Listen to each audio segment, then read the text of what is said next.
நீங்க எல்லாருமே டீச்சர் கிட்ட சண்டை போட வரீங்கல்ல, டீச்சர் தான் பார்த்துக்கணும், டீச்சர் தான் ஒழுக்கமா சொல்லி கொடுக்கணும். நாங்கள் செதுக்கி அனுப்புகிறோம், வீட்டில் நீங்கள் சிதைத்து அனுப்புகிறீர்களே, என்ன செய்வது?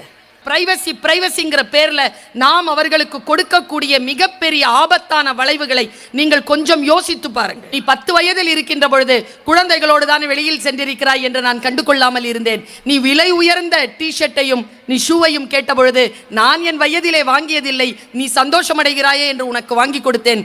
வெள்ளிக்கிழமை இரவுகளில் நீ காலதாமதமாக வீட்டிற்கு வருவாய், அப்பொழுது நான் நீ சின்ன பிள்ளைதானே என்று விட்டிருந்தேன். சனிக்கிழமை இரவுகளில் ஸ்லீப் ஓவர் என்று சொல்லி உன்னுடைய நண்பர்கள் வீட்டில் இருப்பாய். நான் நண்பர்களுக்கு தொலைபேசியில் தொடர்பு கொண்டு நீ பத்திரமாக இருக்கிறாய் என்பதனை உறுதி செய்து கொண்டு விட்டு விடுவேன். இரவு 12 மணி அளவில் உன்னுடைய அறையிலே பூட்டிக் கொண்டு பாடல் கேட்டுக்கொண்டு இருப்பாய். என்னுடைய ஒரு அதட்டலிலே நீ அடங்கி போவாய், நீ எனக்கு கீழ்ப்படிந்திருக்கிறாய் என்று நான் நினைத்திருந்தேன். உன்னை நான் சரியாக கண்காணிக்க தவறிவிட்டேன் என் குழந்தையே. உனக்காக, உன் வாழ்க்கை கெட்டு போனதற்காக ஒரு தகப்பனாக நான் என் மன்னிப்பை கேட்டுக்கொள்கிறேன் என்று முடியும் அந்த கதை.